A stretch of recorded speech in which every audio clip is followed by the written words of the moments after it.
All right, Apollo Baptist Church. Pastor Gary here on the Apollo Underground vlog. I want to give you some insights from my quiet time this morning from Psalm 119. We're finishing that chapter this week. And you know, some things in there that really stood out to me this morning. One says in verse 93, it says, I'm sorry. I think I got the verse wrong. It is, verse 139.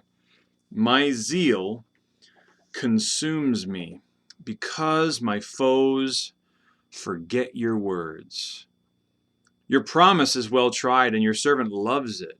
I am small and despised, yet I do not forget your precepts. I think that's really interesting how my zeal for your word consumes me because my foes forget your words. I am actually more zealous for the Word of God because of the ignorance that the whole world demonstrates to it. In a few verses before that, I also read that this morning, verse 136. My eyes shed streams of tears because people do not keep your law.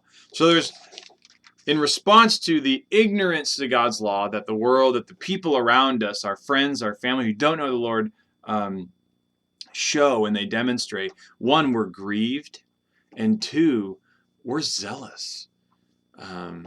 What does the ignorance to the Word of God do to us? How do we respond to that? How do we respond to the ignorance of the Word of God around us?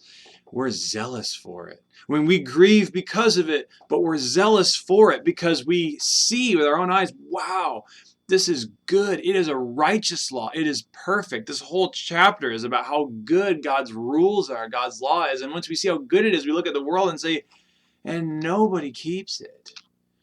God is so good. He's given us such a great word, and so many people don't even know it. And even if they did, they act like they don't know it. They don't live by it. And so that word I want to give to you is how zealous we need to be when we see ignorance to the Word of God. We should be grieved by it and also zealous. I also want to give you a little update on we are planning and preparing for our first Sunday back on campus, July 5th. I'm going to have an episode on the vlog in a couple weeks probably, just to give you an idea of what exactly we're doing as a church, preparing the building for that gathering. What are our social distancing practices going to be? What are we expecting of everybody, and what can everyone expect of us? I think it'll be helpful. I'm working on some really cool stuff. I don't want to promise anything yet because I want to make sure it's possible, but I'm really excited about some things that we're going to do. Definitely some innovative things to make sure we can get everybody in there, but also distance appropriately. But we do have a plan. I think when we put it in, it'll be helpful, wonderful. Thank you for listening. I really look forward to giving you an update tomorrow on the Who's Your One report. That'll be, I think, our 7th Who's Your One report. We had a bunch of new stuff get reported last week, so I'm counting on you. I'm counting on you to get it again this week, all right? So I will talk to you tomorrow.